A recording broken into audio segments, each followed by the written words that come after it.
Hello stenographers, today in this video I am going to give you dictation for Kailash Chandra Volume 1 transcription number 21 with the speed of 85 words per minute, so be ready for it.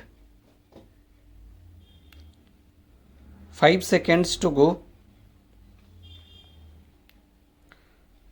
Start. Now coming back to the question of minorities, you will please find why this particular resolution has been so widely put in that it might include a religious minority as well, a linguistic minority as well, or an economic minority as some honorable members rightly pointed out.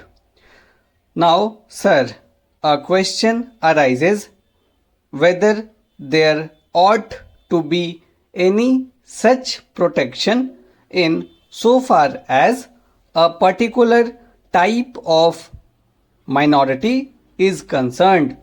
I shall deal with the question of minorities at some length, but you will please find, sir, what the honorable mover wants is that there ought to be a permanent minorities commission. It ought to be endowed with statutory powers. Therefore, sir, an attempt is being made for the first time by my honorable friend for driving a wedge between a community and a community.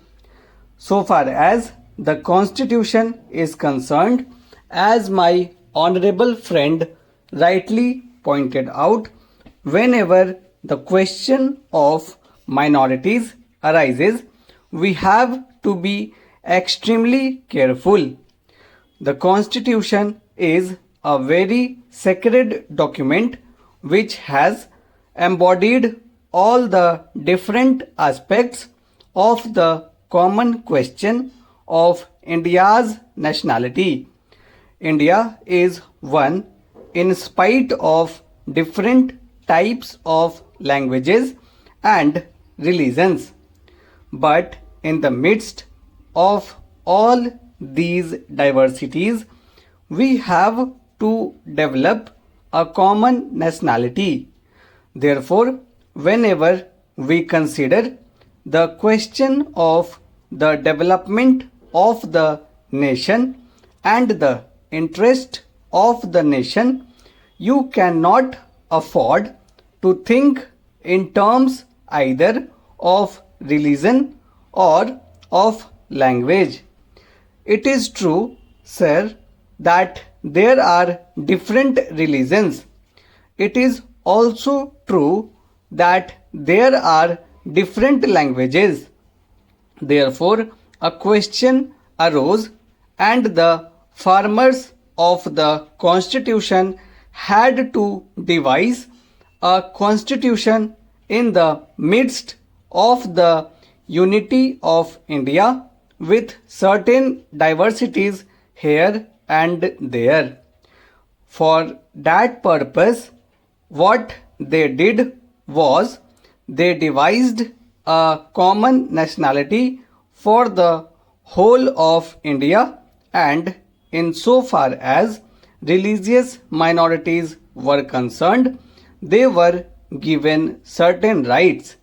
I would not go into the details regarding the provisions of the fundamental rights regarding the practice of religion. Certain rights have been given to the religious minorities, and beyond that, it would not be proper to bring in the religious minorities for political rights. For that, we have to be extremely careful. I would also point out that while we have to develop a common nationality, the members of the Indian nation have to understand that we are one nation. Therefore, certain rights in respect of religious minorities were given. They were fundamental rights and most of them are justiciable rights. Here we stopped so far as the religious rights were concerned. Then a question arose: what ought to be the attitude of not only the government but the society regarding the languages? It was true that there were certain interests of the regional languages. Now, these languages required to be developed, but they were not meant for dividing one man from the other. So, in 1956, when the states were formed to a certain extent on the basis of language, what was done was not to have a state with cent% people belonging to the regional language, because there were bound to be people belonging to different languages. That was the reason why this question was considered at great length, and the States Reorganization Commission also went into this question of linguistic minorities. It was bound to arise here and there because they were likely to feel that their rights and safeguards given to them might or might not be properly implemented. So, this question was considered first by the States Reorganization Commission, and they dealt with the question whether we should have a permanent minorities commission. They went into it very carefully and shrewdly.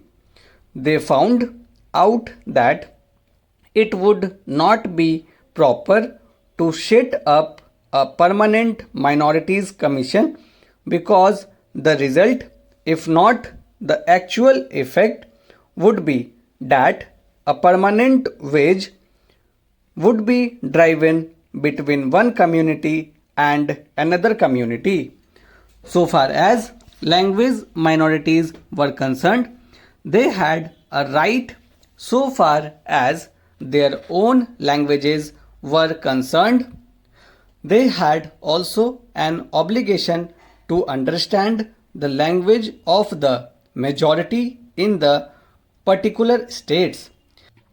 It is only by thus coming together that the members of the two language groups would come together and would harmoniously develop, but it was found at the time when the States Reorganization Commission had to consider this, that some machinery should be devised for safeguarding the rights of linguistic minorities only, and after full consideration, what was considered was that only in respect of linguistic minorities certain rights should be extended and certain rights should be safeguarded,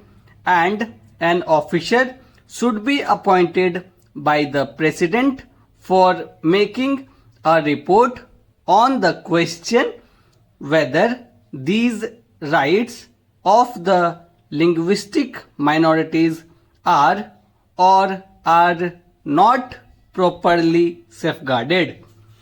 Stop.